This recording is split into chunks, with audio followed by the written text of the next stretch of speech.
Today's mix breakdown of my song, Where Did the Time Go, is going to be a little bit different than the ones that I've done in the past.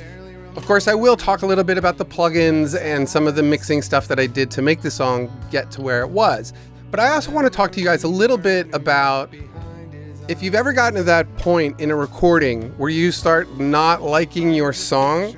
I'm going to start encouraging you guys to push past that point and really finish the damn thing and don't write it off until it's done. Okay, so anyway, it's mix breakdown time. Welcome back. Oh, where did the time go? So here's what we're going to do at the very top.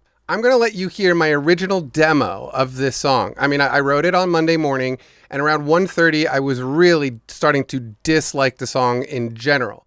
I wanted to keep it simple, and it sort of dawned on me that maybe it needed more and more and more stuff in it. It needed to be produced a little bit. So the simple idea had to get tossed out the window, and I was a little bit reluctant to do that. Anyway, here's what you're going to hear on the first time through. It takes about a minute and a half. It's going to be a little bit of time, you guys. You could fast forward. But anyway, there's going to be an intro, first verse, and a chorus, and then I'm going to stop, and I'm going to let you hear the full mix. So here we go.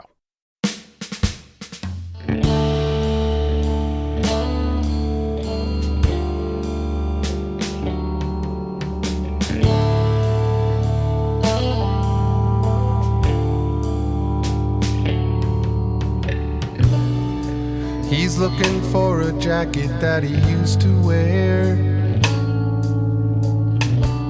Through all the button downs, he can see it there.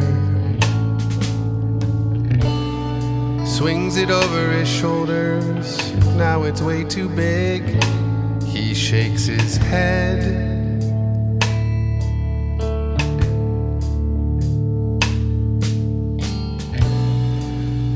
Barely remembers when he wore that size. The memories burning up behind his eyes. He finds a picture of them and starts to wonder, where did they go wrong?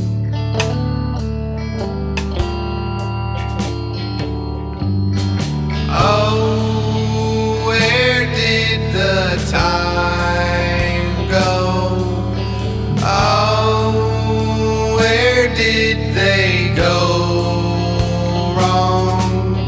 Oh, why does it still hurt?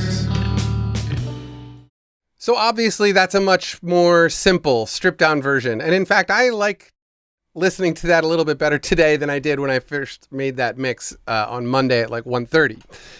So here's what happened. I got to this point with this song and it just wasn't, I don't know, I just wasn't vibing on the concept of it being simple, even though now, I'm like, oh, it's not as bad as I felt like it was. But I just wasn't. I kept hearing stuff in my head and I was like, oh, geez, I don't know. I also felt like I'd be letting some of you guys down, the expectations are getting sort of high here on Music Monday sometimes, I think. And so, at least for myself, the expectations out of myself, like what I can produce and make. But I just wasn't feeling it. And I actually sent this rough mix that you just heard to our friend Anna Novel. I sent it to her and I was like, listen to this song. Is this song a piece of shit? And should I dump it and just make something else, like just really quickly? She responded really quickly, no, this is a good song. The lyrics are cool. The melody's cool. It's a good song. You should keep going. So I did. And so I do have to thank Anna for the encouragement on that. But so I wanted to try to return the favor and sort of pay it forward to you guys. If you've gotten to this point in a song, listen, don't give up. You don't know what it's going to sound like at the final product stage. You know what I'm saying? And like, this is talking about the inner critic, something I talked about in my songwriting video. The inner critic is your worst enemy, you guys. You have to shut that critic up. It doesn't belong in the songwriting process at all, right? When you're in the creative stage, you should only be creating, not critiquing so much. You can critique performances, of course, but as far as just creativity goes, if you start like critiquing it too early in the game, you're not going to get it done. You're going to get like bogged down with like, that stinks. This is no good. Da, da, da, da, da. Just finish it. The critic does not belong in the creative stage. Remember that. He can come back around at the end and be like, yes, it's good or not. That's fine. But in the creative stage, no. So here's what we're going to do now. We're going to listen to my full mix of this. And this is something I'm pretty proud of. You know, I started out super simple, like you just heard. And then I just kept hearing things in my head, like a piano part and a cello part and all these things. So I'm just going to push play. Here's what the whole thing sounds like up to the first verse.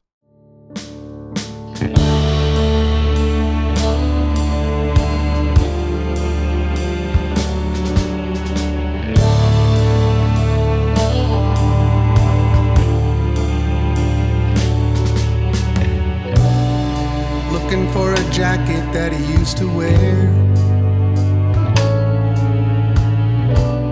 Behind the button downs, he can see it there.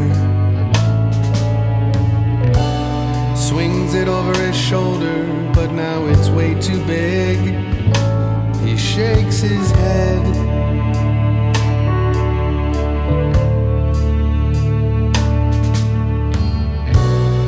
Barely remembers when he wore that size. The memories burning up behind his eyes.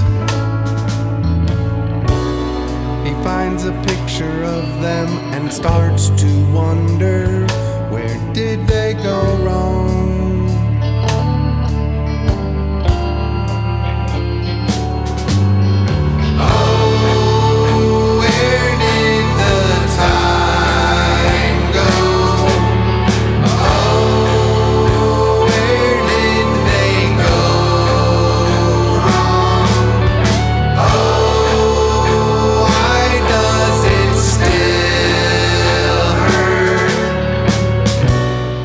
Pretty big difference between the two. And when this song was all said and done, I was really happy with it compared to how I felt at 1:30. I was like, wow, I was about to throw away the song and try to start all over again. But then I got to this point. I got encouragement from a friend, which isn't necessary, but was super helpful. But then I finished it and I liked it. And that sort of, and this has happened to me a few times on Music Mondays now. And I haven't always sent mixes out to people to hear. Sometimes I just sit here and go, okay, let's just keep pushing until, let's just get to the end of it and see what happens then. If it's garbage, we're going to release garbage, because I don't really have a choice. The self-imposed deadline thing that I have done on Music Mondays has been a very interesting part of the process. But what I'm trying to say is, you guys, believe in yourselves, believe in the process, believe in your creativity, and really try to push through those moments of doubt, because as a creative mind, you're going to encounter that, right? But it's going to be imperative that you stand strong and that you really, truly believe in the process of just being creative and creating music in general. Somehow, I don't know how, but it just keeps happening for me, So this is something I've learned. Like, I just keep going and you're going to get something good in the end. Okay? So that's enough of the inspirational talk here. So let's talk about some of the sounds here.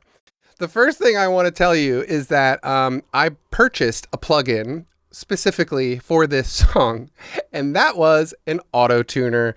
I could not sing this song to save my life. I couldn't hit the notes. I don't know if it was because I was out I don't know what I did Sunday night. I stayed out late and I was drinking. So my voice was just not acting. I sat here and I did my warm-ups. I did everything I could do, but I just couldn't get some of those notes in that melody, this particular key, which is D. Sometimes it's great for me, depending on the day. You probably know what I'm talking about. The plugin that I bought, and I just wanted to show it to you, is the Waves Auto Tuner. It's not cheap. It's around, I think I paid like $129 for it that day. But it totally works, you guys. It is really, really great. Let me just show you how it works. So here we go.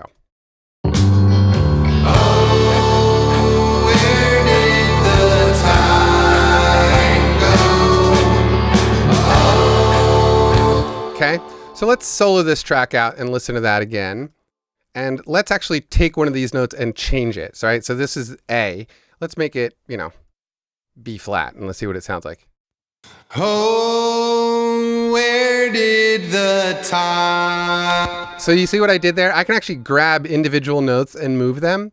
That was pretty epically cool. And I didn't actually have to do that in any, I think one note needed to be brought up a half step.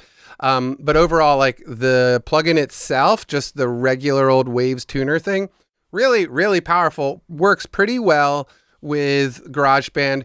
It does have an issue. It's like FireWire link cannot be established. Please check your settings. I don't really, what does it say? Rewire? P-wire? I can't read the thing either.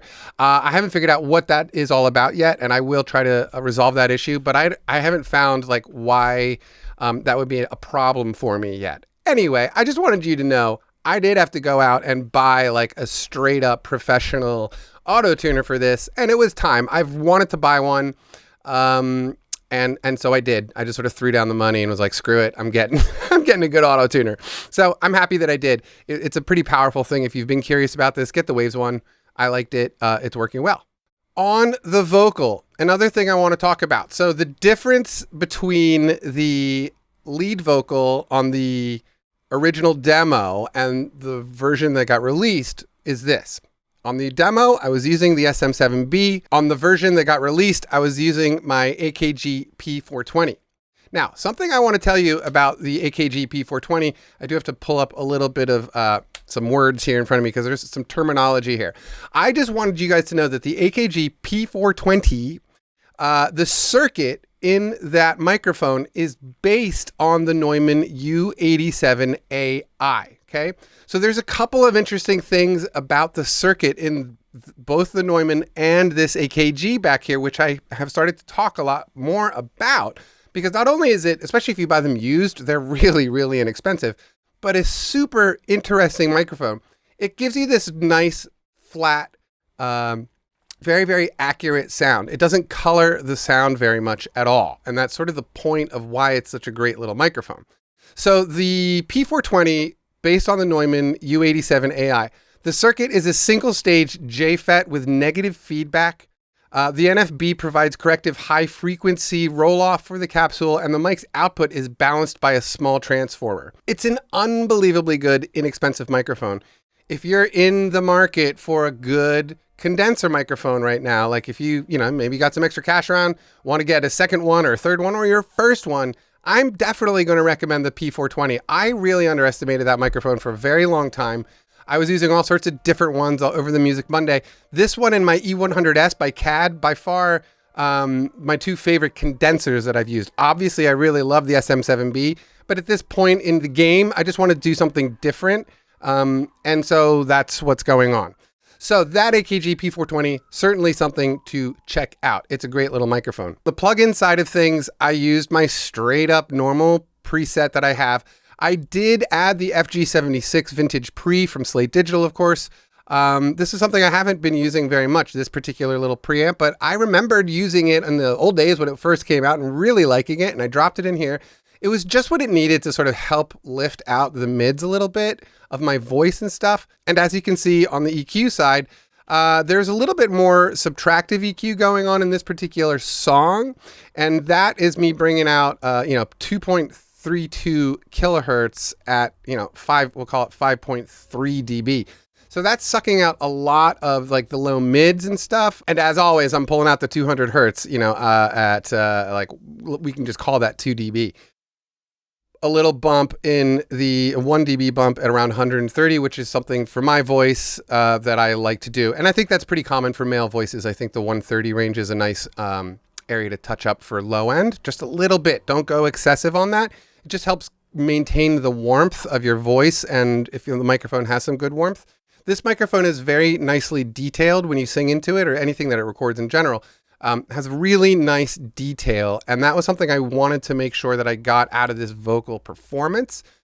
And I do want to remind you, if you are somebody out there with multiple microphones, it is good to occasionally experiment from song to song. Like maybe a different microphone would be the thing to help get that vocal to just stand out a little bit differently, to float above the mix if that's what you needed to do.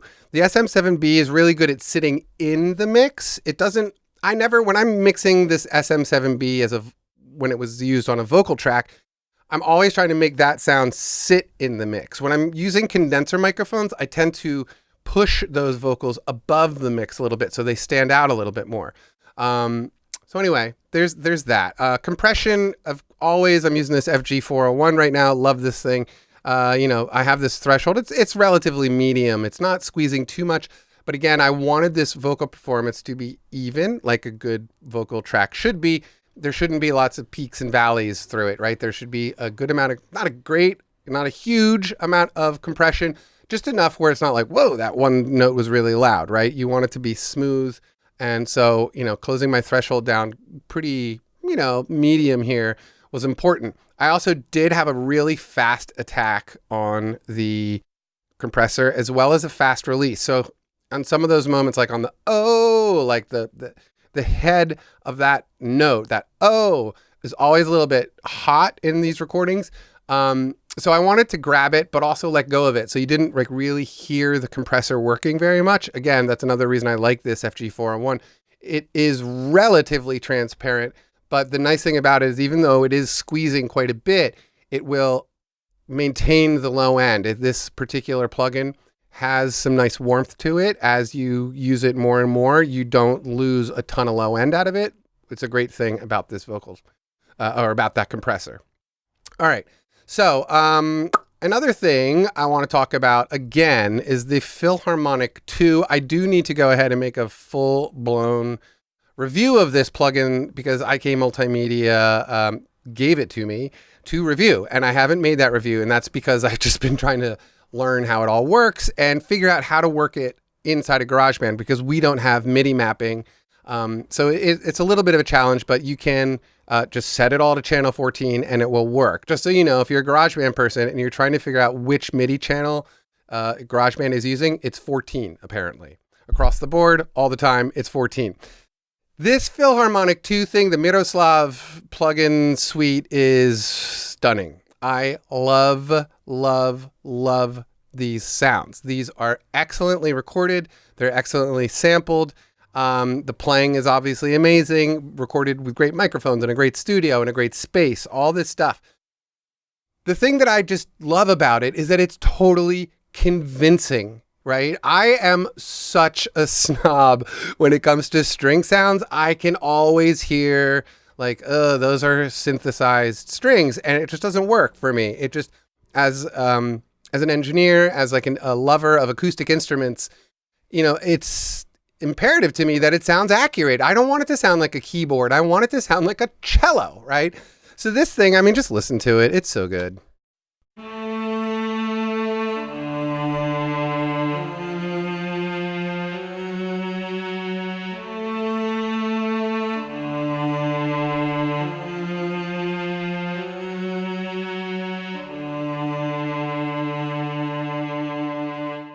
Right? It's just a great sound. And I will say, all by itself, it's not the most, it's not 100%. It's not a real cello in my room, obviously, but in the mix, totally convincing. I was not disappointed at all. If you are looking for epically good string sounds, get this thing.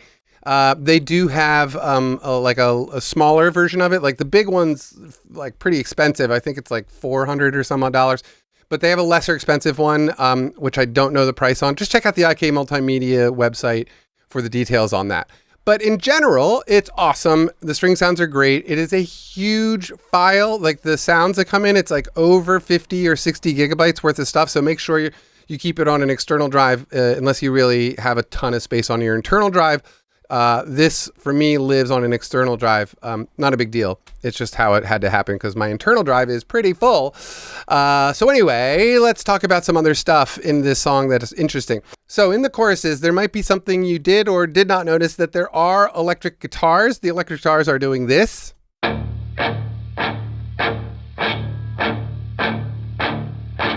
Just to help sort of give it a little bit of, just that power that just a chugging electric guitar can do. In the whole mix, here's what it sounds like. Oh, where did the time go? Oh. Right? It just helps add some intensity. It helps sort of help it drive this chorus. This is a monotone thing. We're just hanging on like on one note, at least the band is, right? It's hanging on D, I believe. It's just one of those tricks of the trade. You can get some good, heavy, chunking guitars going. And something that I did do that's a little bit different than what I normally do, and I wanted to point this out, is that I didn't go in and switch anything. This is guitar 1, this is guitar 2. There is no change, right? I didn't change the microphone. I didn't change the amps. I didn't change anything. What I did change was the guitar, okay? So if you have a couple of electric guitars sitting around, one of the nice things you can do is you can use the same amp setups and it will give you the same effect like I talked about before, where you do want to switch the microphone and switch the position and the amp, the Sims and stuff, the cabinets and the head and all that. Or you could just simply switch the guitar out and like, I just liked the tone. I plugged in a new guitar and I was like, that's totally a different sound. So I'm not going to change any of it. It's all like right where I want it to be. Using multiple guitars is just such a great way to get that stereo sound for electric guitars. If you have one guitar, like a lot of people, then just switch the cabinets and the microphones and you'll get a good stereo spread out of those guitar sounds. The only other thing I really want to talk about is at the end of the choruses, and this is right here, these little tiny sections right here. These are super high notes, and we're going to listen to them. We're going to hear them. Here's what they are. Oh, still hurt. Right? This is another way to sort of add a whole new dynamic at the end of a chorus, especially in something like this, where it's just junk, like chugging along on one single note, where the vocals themselves are really creating this new atmosphere. And we should probably also talk about the notes that are in here. But anyway, just listen for this when it comes in at the end, right? So here's the chorus.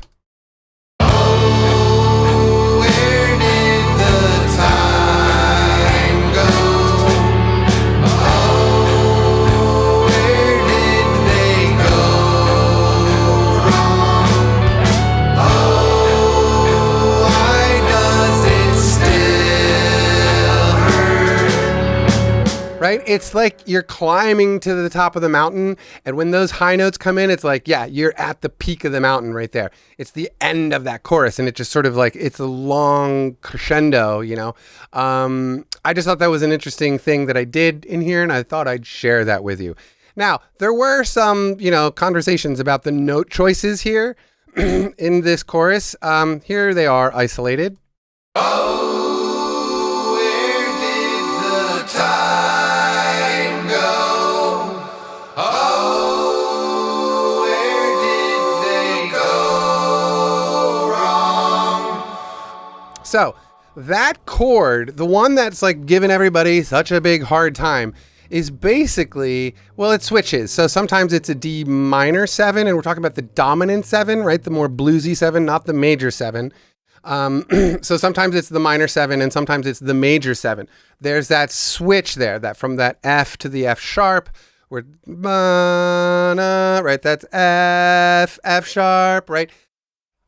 These backup vocals, I just wanted it to have that sound. I just wanted it to sound a little more interesting than just a regular 3-part harmony. I really wanted to add that 4th harmony in there, being the dominant 7. It's just a regular 7th chord, just like if you're playing, whatever, D7 on the guitar or whatever. It's, D minor 7 to D major 7, and D major 7, D major dominant 7, I should say. That was one thing that I just wanted to mention. It was just, I added that 7th note, which is C, right? I wanted it, and that's why I did it. I know there was like, that chorus doesn't fit. Where I think it gets really interesting is in the last chorus, where the actual guitar part changes, and there's a whole new chord that hadn't happened in any of the other choruses. And well, let's just listen to it. Oh, where did the time go? Oh, where did they go wrong? Oh, why does it still hurt? So it goes up to G. The band goes up to G there for a minute instead of just hanging on that D. It was something that happened, and I should have said this at the top of the video, but the way that this song originally got written was, I mean, I was as foggy could be. I had been out drinking late on Sunday night with my friends playing music and stuff. So when it came time to do this, I was like, I'm just going to push record. I set up a long drum track. It was like 5 minutes long or something. And I just played something. I put the guitar in drop D because I was like, let's mess around with some drop D.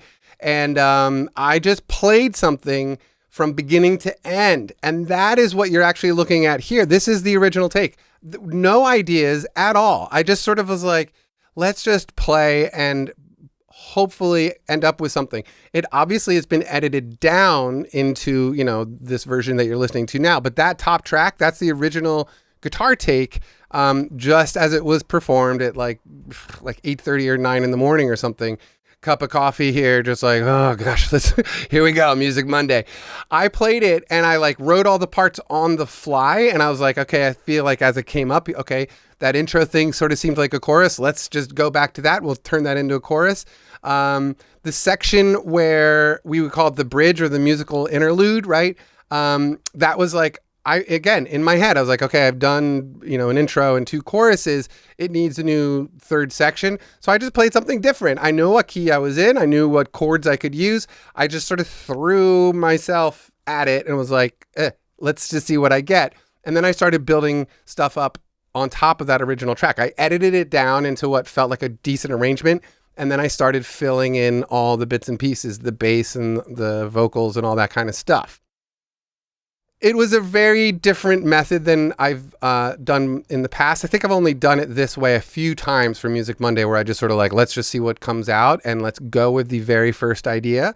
It's a really fun way to go because it's kind of like, you don't have to like make a ton of excuses. You're not like, I'm sitting here finally crafting this song. It really falls into my theory of like, you're just capturing songs from the universe. And as songwriters, we're able to translate that into something that people can listen to and, fingers crossed, enjoy. So I think that's sort of, you know, what I was thinking this day when I did this song. And I do want to encourage you guys to remember that. Like, it relieves so much responsibility from you as a songwriter. Just let it flow, man. Just let it flow. All right, you guys, I think I've done enough yakking at the camera for today. I just wanted to thank, again, my patrons for making these mixed breakdowns possible. Without you guys, they would not happen at all, okay? So if you're somebody that really enjoys these mixed breakdowns, please, please, please think about joining over on Patreon, because that is what's making these possible. And if you're getting stuff out of this, you know, I hope that you would at least consider helping support these particular videos. If you like them, you know, maybe you want to support it. And keep in mind on Patreon, the way it works is you don't have to sponsor every single video. You can be like, I didn't learn anything from that one, so I'm not paying for it. Or if you watch one and you get something out of it and you're like, yeah, sure, I'll drop $1 in the bucket there. That would be awesome. That's just sort of how it works. It's very, very low pressure. You don't have to pay for everything. You can just pay for what you watch and what you like, okay? So as always, comments below. Find me on Instagram, please. Instagram, you guys. Find me on Instagram. I want more people over on Instagram joining me for the fun stuff that I'm posting over there. Anyway, you guys have an awesome, awesome day. Remember, stick to it. Get those songs finished from beginning to end. Don't give up on yourself. Believe in yourself. Believe in the music. Believe in the process. Believe in the recording. But most importantly, have fun. And, you know, involve your friends if you want to, because that's extra fun. Just have fun with it and make music, because the world is a better place with more music on it. Okay? Peace and love. Why does